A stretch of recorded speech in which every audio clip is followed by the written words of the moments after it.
Halo teman-teman, selamat siang. Kita teruskan lagi masih di chapter 12 tentang organohalides dan tentang sintesis alkyl halides. Kali ini sintesis alkyl halides yang menggunakan Grignard reagents. Ya, jadi pembuatan Grignard reagents artinya reaksi antara alkyl halides dengan sesuatu menghasilkan Grignard reagent. Grignard reagent sudah dibahas di bab 8.1, jadi tengok kembali pembahasan itu.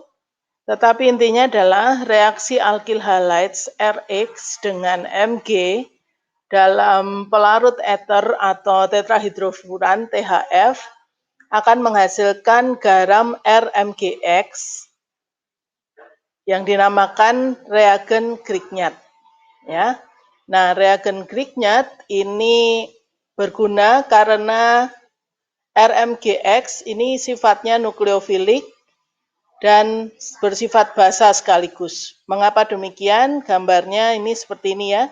Di model ini jadi daerah yang merah dari RM misalnya metil magnesium iodide itu Mgi sangat elektropositif sehingga elektron dari karbon yang di tengah itu akan tertarik.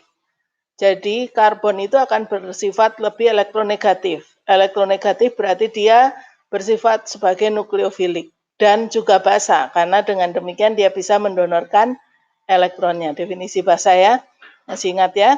Kemudian Grignard reagent pada dasarnya suatu garam magnesium dari asam karbon R3CH yang sifatnya jadinya karbanion. Ion negatif ya. Karena hidrokarbon itu asam lemah, hidrokarbonnya asam lemah, maka karbanionnya adalah basa konjugatnya yang sifatnya basa kuat. Dengan demikian, dari sifat itu, maka dalam kelembapan udara yang biasa, reaksi asam basa itu akan terjadi dengan sendirinya terhadap Grignard reagent. Jadi Grignard reagent itu X itu kalau didiamkan dalam udara terbuka dia bereaksi dengan uap air, maka seperti reaksi asam dan basa yang artinya menghasilkan alkananya kembali gitu ya, karena dia bersifat karbanion. Dengan demikian reagen Grignard itu tidak boleh disimpan di tempat terbuka, harus tertutup gitu ya. Nah, reagen Grignard sendiri tidak muncul dalam sistem makhluk hidup, tetapi sangat berguna di lab untuk sintesis beberapa senyawa. Mengapa demikian? Tadi, karena inti karbonnya punya dua sifat sekaligus, basa dan nukleofilik. Jadi tentu nanti menjadi trigger untuk reaksi-reaksi sintesis organik selanjutnya yang melibatkan basa dan nukleofilik.